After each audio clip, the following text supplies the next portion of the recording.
Wondermind does not provide medical advice, diagnosis, or treatment. Any information published on this website or by this brand is not intended as a replacement for medical advice or a substitute for the advice of a professional, and you should not rely on it. Always consult a qualified health or mental health professional with any questions or concerns about your mental health. Healthy change to me at first gives me anxiety because I think about all the diet plans or fitness routines that I never finish.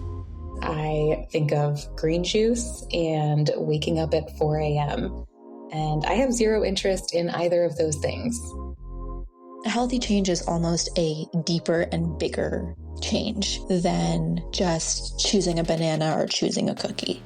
Is when I figure out that my actions are not synchronized with my goals. You become almost tired of yourself feeling a certain way, living a certain lifestyle. You kind of want to just build yourself back up because you see so much in yourself.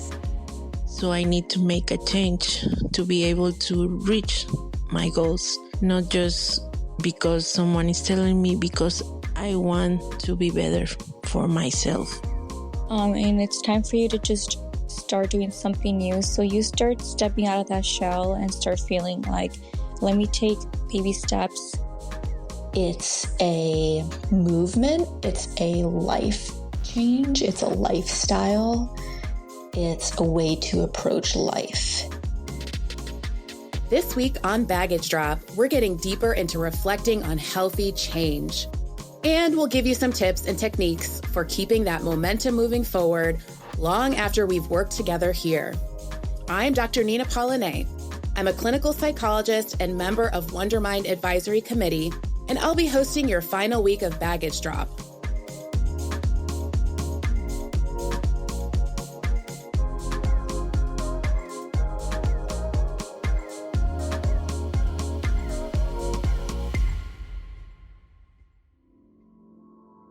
At the beginning of this series, we explored ways baggage can be anything that holds you back. We talked about how your motivation can help you move in a direction that feels authentic to you. And we learned how habit stacking can keep changes feeling attainable.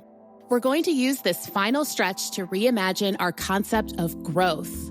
Let's make things clear. Growth is non-linear. Growth is not a path, or a road, a sidewalk, or even a train track. Healthy growth looks a lot like a tornado.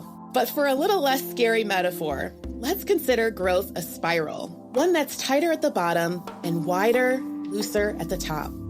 When you start your growth at the bottom of the spiral, you can physically feel it. It's actually tight. Change that causes growth may be tense, stressful, or anxious. And you may feel your every move a lot more. That's totally normal.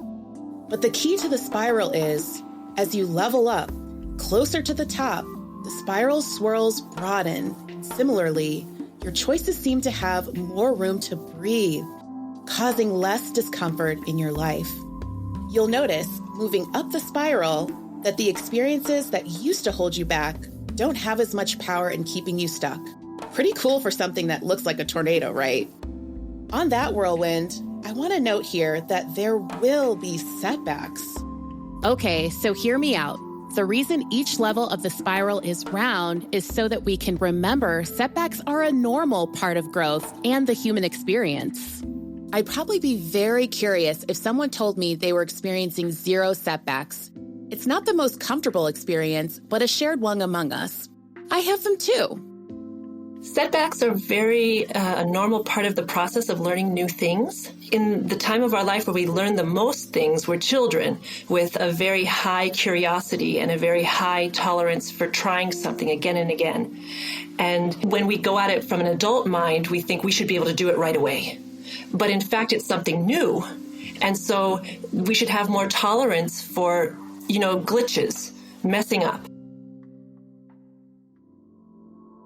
That was clinical psychologist Viola Rost, who's based in Germany.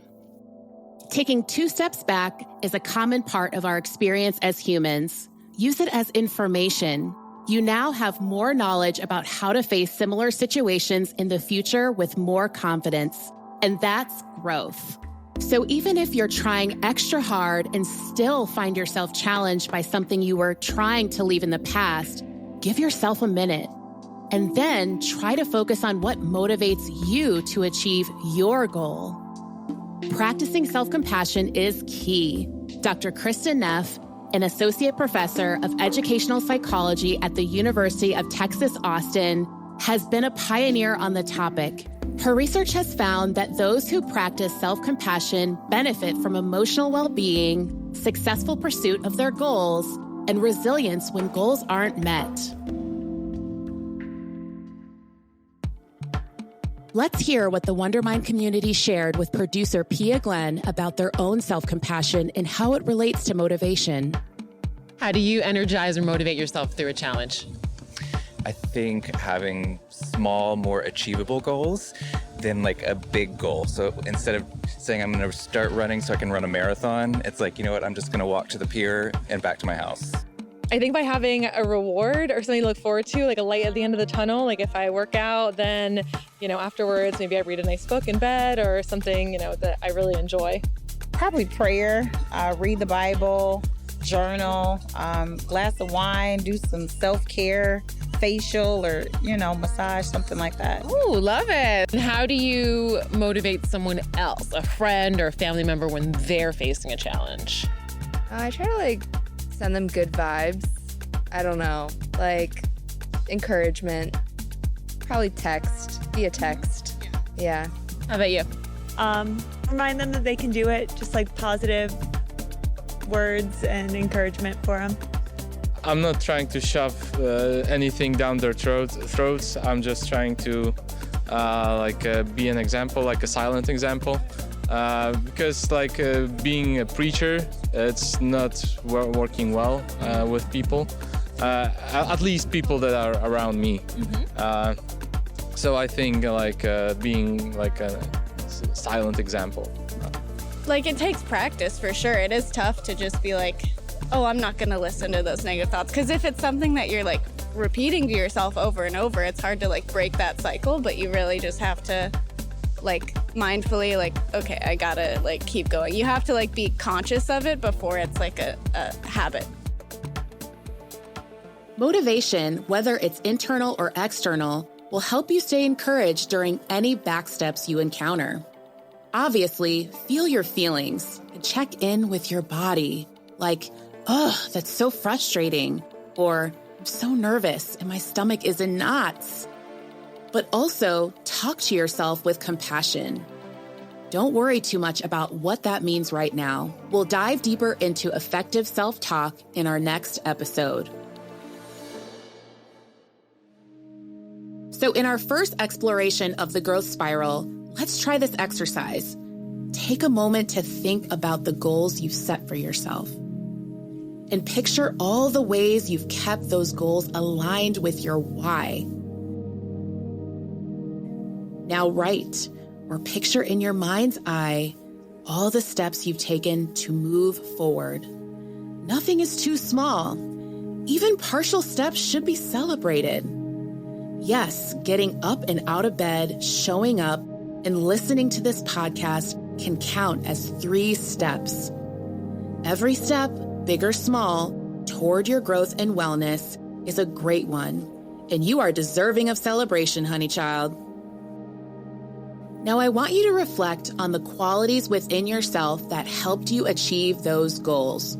List 3 right now.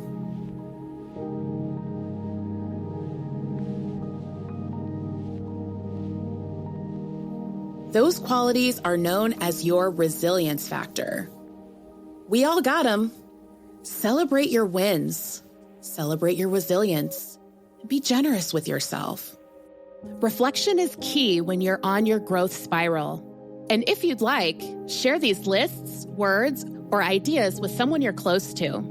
You might be surprised by how good that feels. Here's Wondermind advisor, Dr. Thomas Vance. One of the things about celebrating yourself is remembering how far you came. For me, in my graduate school program, I dropped out mentally 100 times. So when I graduated, I was like, man, I remember all the times that I really wanted to quit. So usually those times are the perfect moments to reflect back and to celebrate yourself. The simple exercise of remembering to reflect and celebrate your growth, with or without other people, will help you move forward on your path. Thanks for joining me today. If you want, leave Wondermind a voice message and let us know what qualities you celebrate in yourself. Just click the link in the show notes. Your contribution might even get featured on our Friday episode.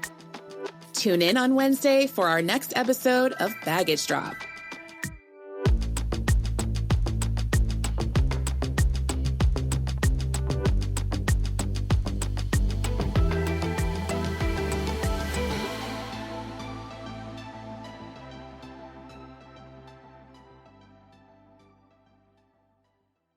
Now's your chance to join the Wondermind referral program. It's a win-win.